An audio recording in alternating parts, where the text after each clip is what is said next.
Hi everyone. So in this video, we're going to be moving on to a new section of the book, and we're going to be talking about graphs of functions. So we're going to be spending a few videos on this topic, and this first video is basically just going to be an introduction to, how do you graph a function, how do you interpret the graph of a function, how do you evaluate functions using a graph.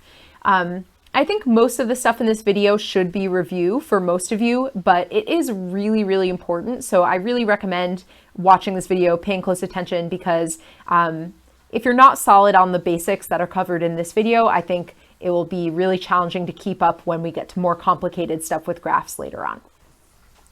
Okay, so what do I mean when I say the graph of a function? Well, we'll get to an example really soon, but I'm going to kind of give you a definition first. So the graph of a function f of x basically consists of all points. So when I say points, I mean points plotted on the xy coordinate plane. I'll remind you how that works when we get to our example. So it consists of all points x, y, such that the y coordinate is equal to f of x. So let me say that a slightly different way. So in other words, if you go to any point on the graph, the x coordinates of the points on the graph are the inputs of the function,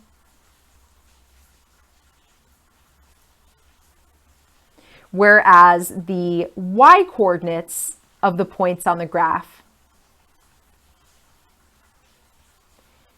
those are the outputs.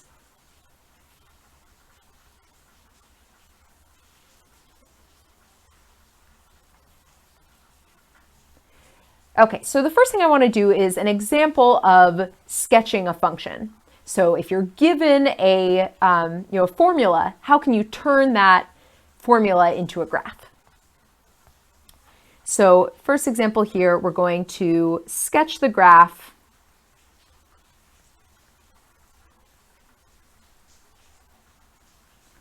of the function f of x is equal to negative x squared plus 4. So one thing I just want to quickly note is that, if you've taken classes, an algebra class before, you've probably learned how to graph this shape. So we'll see that this is a shape called a parabola, and you might actually know how to graph this without plotting points.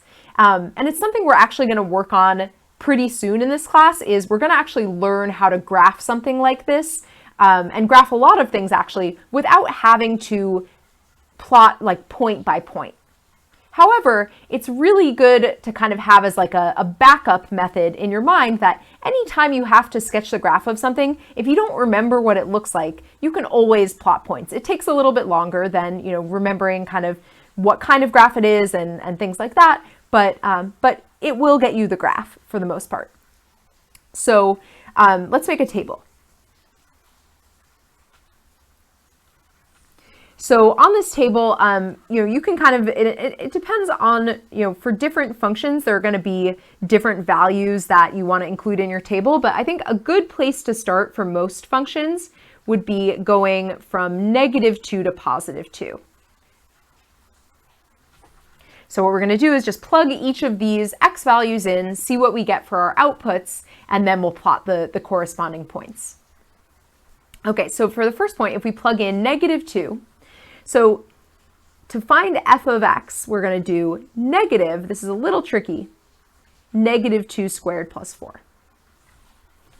So the important thing to remember when you do this is that there's two negative signs here, right? So there's one negative sign that's inside the parentheses. That negative sign is going to go away when you square it, right? Because the negative on the 2 is inside the parentheses. That means you're taking -2 and multiplying it with itself.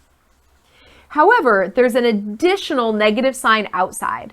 And so what's going to happen is that we're going to get negative, so that's the negative sign from the outside, and then the -2 that got squared, that's going to become +4. So altogether, it's just -4 plus 4. And so we get 0 as our answer. So similarly for the next one, if we take negative 1 squared plus 4, so that means the inside negative sign is going to go away, but we'll still have an extra negative sign on the outside. So we have negative 1 plus 4, so that is going to give us 3. If we plug in 0, we'll have negative 0 squared plus 4. So 0 squared is 0, negative 0 is also 0. So we have 0 plus 4, so that's going to give us 4. And then we're actually going to get the same results. I'll still write it down, but we'll get the same results for 1 and 2 as we did with negative 1 and 2. And that's because we still have this negative sign on the outside, but if you look at what's actually getting squared, it's just 1, right? So 1 squared is 1, then you apply the negative sign, and so you end up with negative 1 plus 4. And so that's 3 once again, and then 2, same idea. So we have negative 2 squared plus 4, so just the 2 is getting squared. And then we apply the negative sign. So we have negative 4 plus 4, which is 0. All right, so once we have the table, we can start plotting points. So we have the point negative 2, 0. So as you plot these points, basically these are going to be your x coordinates, and these are going to be your y coordinates. So the point negative 2, 0 is going to be here. Then we have negative 1, 3. Then we have 0, 4. Then we have 1, 3. And then we have 2, 0. And then one important thing to realize is that, the graph doesn't stop here, right? So usually, it depends on the function. Sometimes you won't be able to get a good idea of the shape. Oops. But for most functions, if you plot a few points, you can kind of get an idea of where the function's heading, right? So in this case, it looks like it should be kind of heading this way. But if you really wanted to be sure, you could just plot a couple more points, right? You could plug in 3 and negative 3, for example, and get your points that way.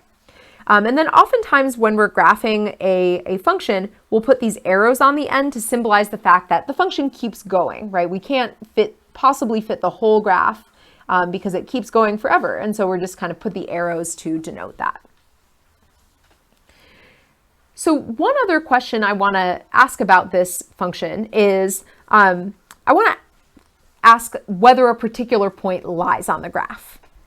So separate question is, does the point 9, 85 lie on the graph? And I just realized I kind of made this easier than it should be. So actually, let me change this. I'm going to make it 9, negative 84.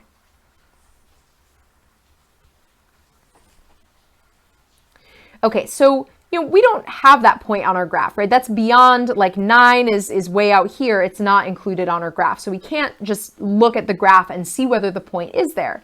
So how can we check whether the point lies on the graph? Well, we basically just want to test out whether when we plug in 9, do we get negative 84, right? So let me kind of summarize that. So if the point 9, negative 84 lies on the graph, it should be true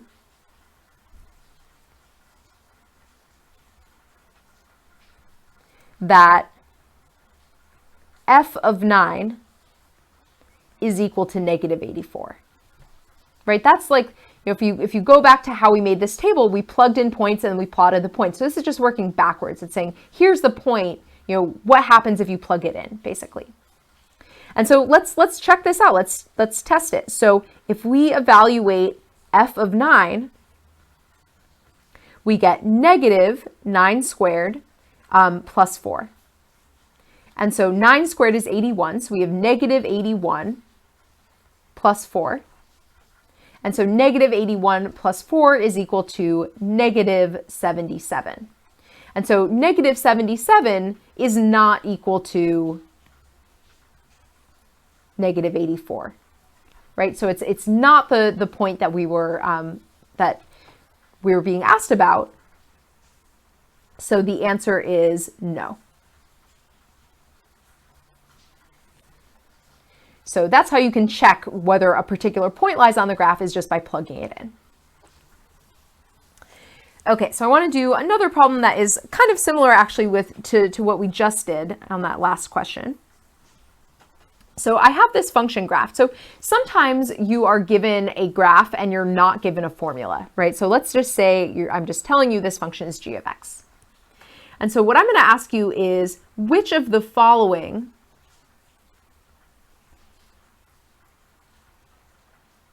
could be the equation or the formula for g of x? So I'm going to give us 3 different options. So the first one is g of x is equal to negative x cubed minus 5x plus 1. The second possibility is g of x is equal to negative x cubed plus 5x plus 1.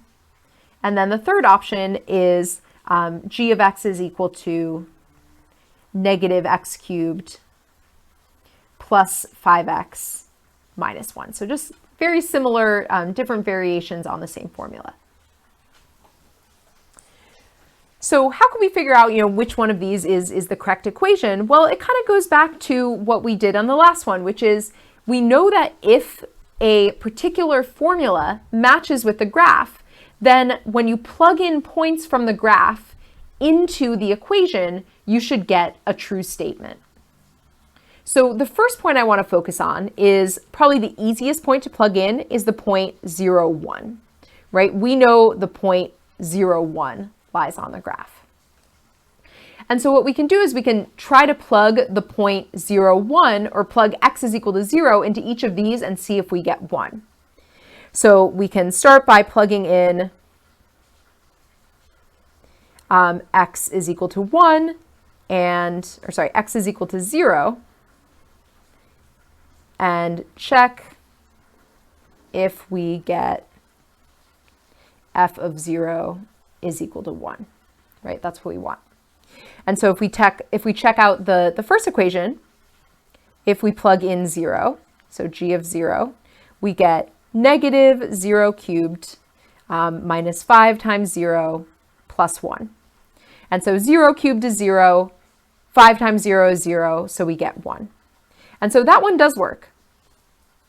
That does not guarantee that that is the correct equation, but it means that we can't rule it out yet. So let's try the next one. So for the next equation, again, we have negative 0 cubed. Now we have plus 5 times 0 plus 1. And so we get 1. And so again, this could be the equation. Not saying it definitely is. And in fact, only one of these two equations could be correct, right? So one of them is wrong, but we haven't ruled either of them out yet. And so now let's try the last one. So for the last one, we get negative 0 cubed plus 5 times 0 minus 1. And so that would be equal to negative 1. And so that can immediately tell us that that is not the correct equation for the graph. So that means that, now we're down to 2 possibilities. So we can kind of get rid of this one. But now to figure out which one of these 2 is correct, we need to plug in a different point. So let's look at our graph and find another point that looks like it for sure lies on the graph. So maybe let's do the point 1, 5, right? It looks like the point 1, 5 lies on the graph. So now we're going to check whether g of 1 is equal to 5. And I just realized here I wrote f instead of g, so I'm just going to quickly fix that. Okay, so we're just going to do the first 2 equations, right, because we already eliminated the third one. So for the first one, if we plug in 1, we have negative 1 cubed. The first one was minus 5 times 1 plus 1. So what do we get if we do this? Well, negative 1 cubed is negative 1, because the negative sign, well, actually, it doesn't really matter in this case because cubing is different than squaring, but we would first take 1 and cube it, and we'd get 1, and then we apply the negative sign, so we get -1. And then we subtract 5, and then we add 1. And so altogether, this is -5. And so that tells us that this equation is wrong. And so hopefully the second one is right, but let's just confirm that. So if we plug in 1, we get -1 cubed plus 5 times 1 plus 1. And so now we have -1 plus 5 plus 1. And so this time we are going to get +5.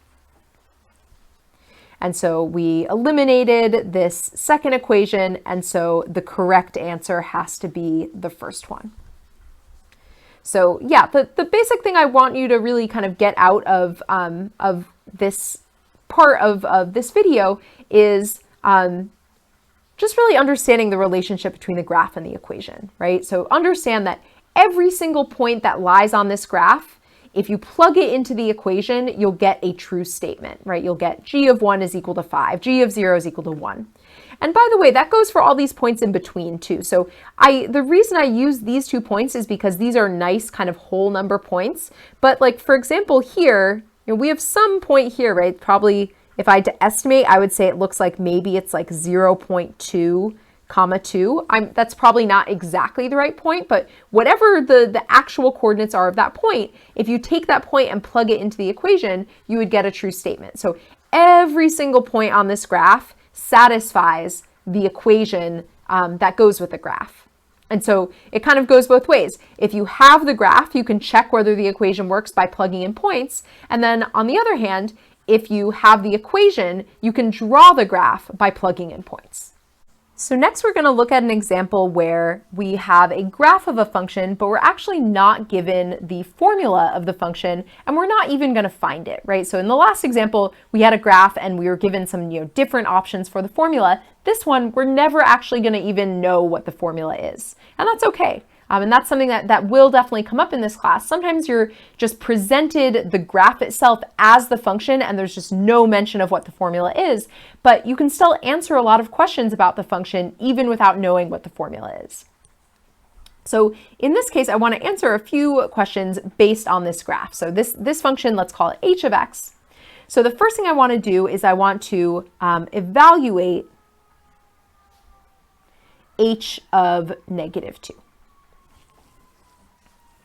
So let's think about how we can use the graph to evaluate h of -2. So importantly, we don't have a formula, right? So we can't like plug -2 into something and square it or cube it or anything like that. We can only use the graph. And so what we can do is we can think about, what's the relationship between the points on the graph and the function? And so we know that on the graph, the x coordinates are the inputs and the y coordinates are the outputs. Right? And so what does it mean to evaluate h of -2? It means to find the output when -2 is the input. And so in terms of the graph, that means that we need to find the y coordinate of the point on the graph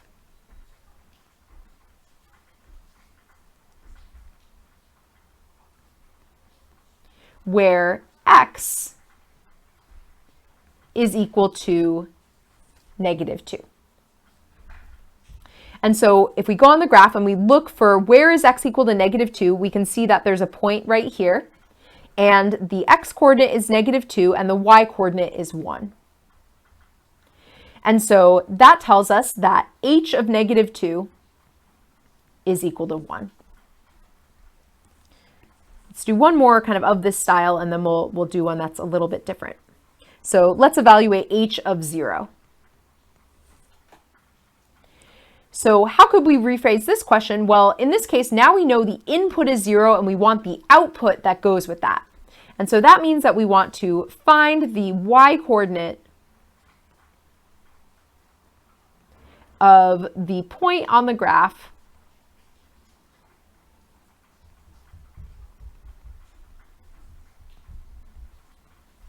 where x is equal to 0.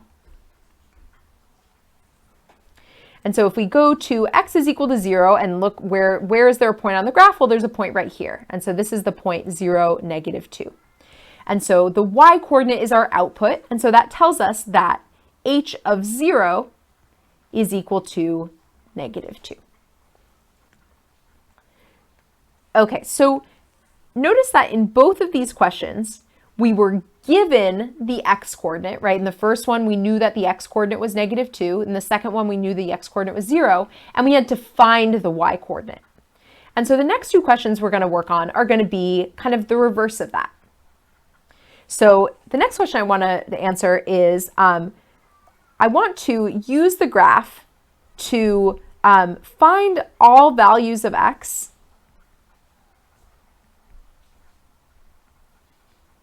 value or values of x, such that h of x is equal to 3. So by the way, another way of asking that, so this would be equivalent, I could have also asked you to use the graph to solve h of x is equal to 3. Either of those would be asking you to do the same thing.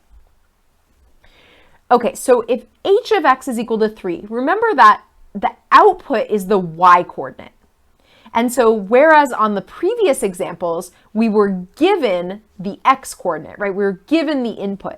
This time, we're given the output. We're given the y coordinate. And so this is asking us to find the x coordinate.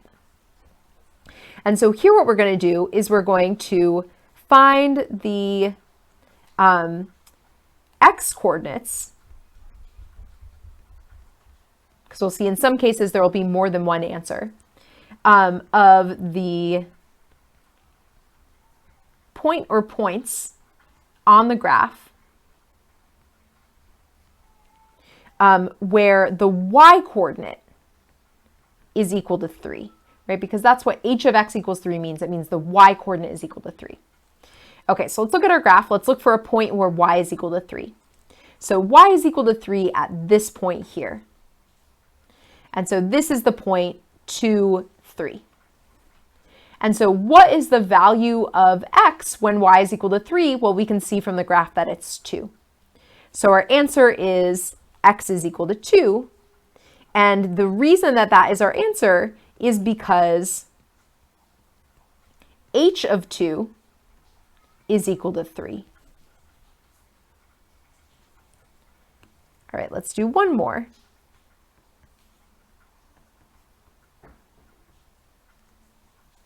So this time we're going to find all values of x such that, and if you haven't done this already, I would encourage you on this one to pause and try to answer this yourself. So find all values of x such that h of x is equal to 0. And again, I could have asked you to instead solve the equation h of x is equal to 0. And that would be really asking you to do the same thing.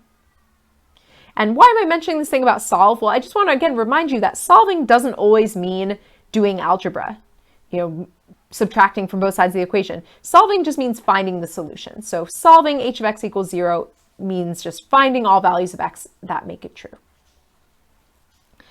Okay, so where do we see points on our graph that, actually, let me go down here first and kind of translate this. So just like we did in the last example, now we want to find the x coordinates, right? Because we're given the y coordinates.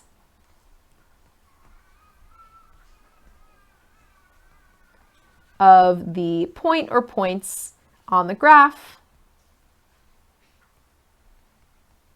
Now we want the y coordinate to be equal to 0. Okay, so where does that happen? Well, if we look for a y value of 0, that means that we're on the x-axis, right? The x-axis is where y is equal to 0. And so we can see there's a point here, there's a point here, there's a point here, and there's another point here. So there's actually 4 different points where the y coordinate is 0. So the first point is the point -3, 0. The next one is -1, 0. The next one is 1, 0. And the last one is 3, 0. Okay, so that means that our answers are basically all of those x coordinates, right? All of those x coordinates work because they all correspond to a y coordinate of 0. And so our answers are x is equal to -3, x is equal to -1, x is equal to +1, and x is equal to 3. So there's one last thing I want to talk about, which is basically how can you tell whether a graph is the graph of a function or not? So how to determine whether a graph is a function. Because so far in this video, all of the graphs we looked at were graphs of functions, but as we'll see, there are actually plenty of different graphs out there that aren't functions. So I want to remind you of something we talked about in the first video, our very initial introduction to functions. We said that in order for something to be a function, it needs to be the case that every input has only one output that goes with it. So recall that again from the beginning of the quarter. In order for a function f of x to actually be a function,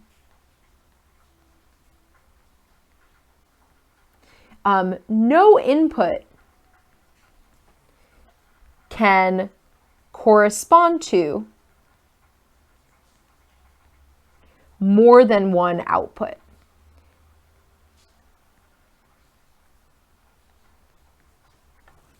So for example, let's say that we have a function such that f of 3 is equal to 1, but f of 3 is also equal to 5. That would not be a function, because that would say that we have a single input, 3, that corresponds to two different outputs. And the reason that restriction is there is because you want to think of functions as kind of like a nice rule that easily communicates, oh, when you plug in this, you get that. And as soon as there's more than one answer, there's some lack of clarity, right? And so that's why it's not considered a function. Okay, so I want to think about how that kind of translates into graphs. So I want to kind of compare side by side these two different graphs.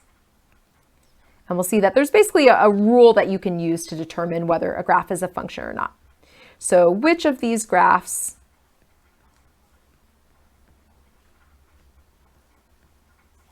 is a function? And we don't really know if they're functions yet or not, but I'll just call them f of x and g of x as if they are functions. Okay, so let's take a look first at f of x.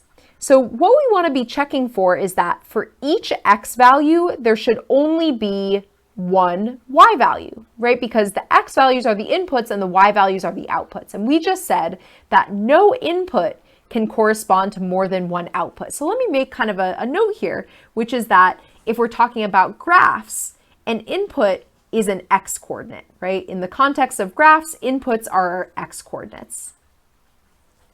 And what are our outputs? Well, those are our y coordinates.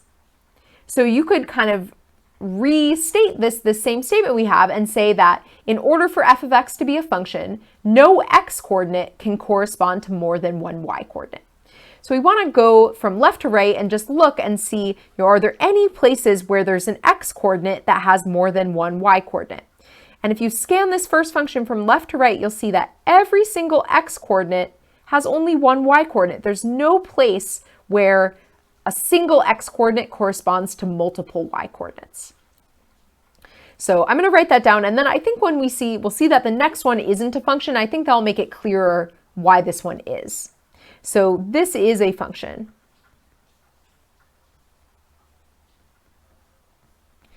We can basically say that no x coordinate corresponds to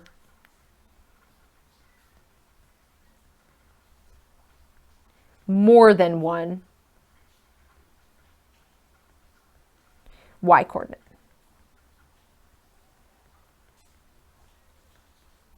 Okay, so let's look at this one now.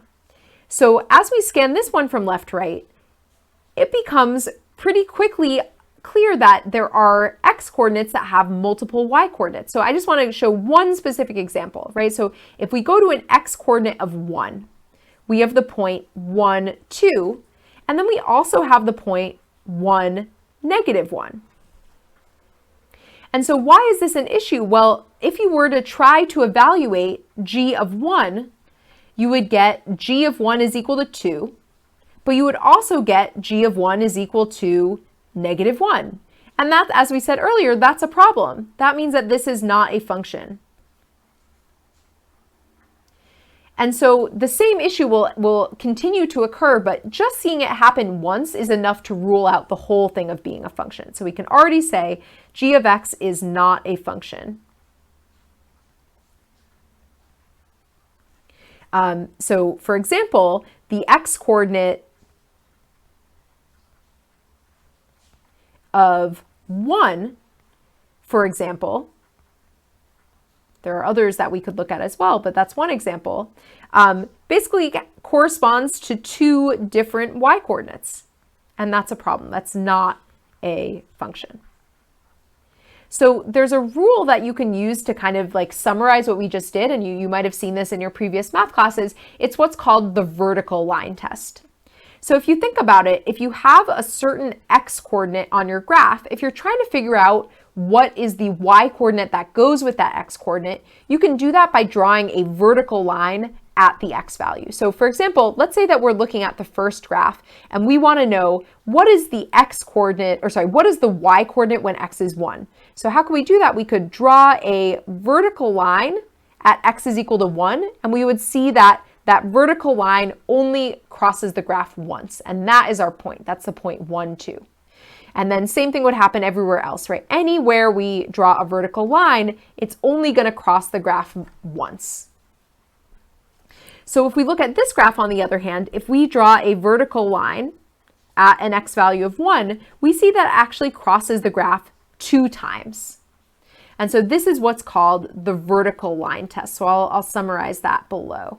But I don't want you to just kind of memorize the vertical line test as its own thing, because later on in the quarter, we're actually going to learn something called the horizontal line test, and students mix them up like all the time. So rather than just sort of memorize, oh, vertical line test is functions, you might forget that. And so what I want you to think about instead is go back to this idea of inputs and outputs. And really, you should be able to understand that the vertical line test is just another way of checking whether you have at a single input more than one output.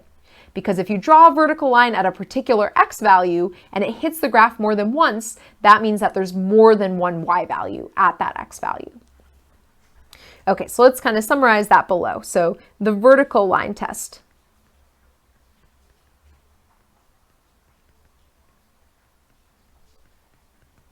So the vertical line test says that if you can draw a vertical line that crosses a graph more than once, so a single vertical line, but it crosses the graph more than one time on that one line, then that means that the graph is not a function. And on the other hand, if it's impossible to do this, right? If you draw vertical lines and they never cross the graph more than once, then that means that it is a function. All right, so that's it for this video. In the next video, we'll be talking about some specific examples of graphs, so some functions that you're going to want to get familiar with. And yeah, I will see you all in the next video.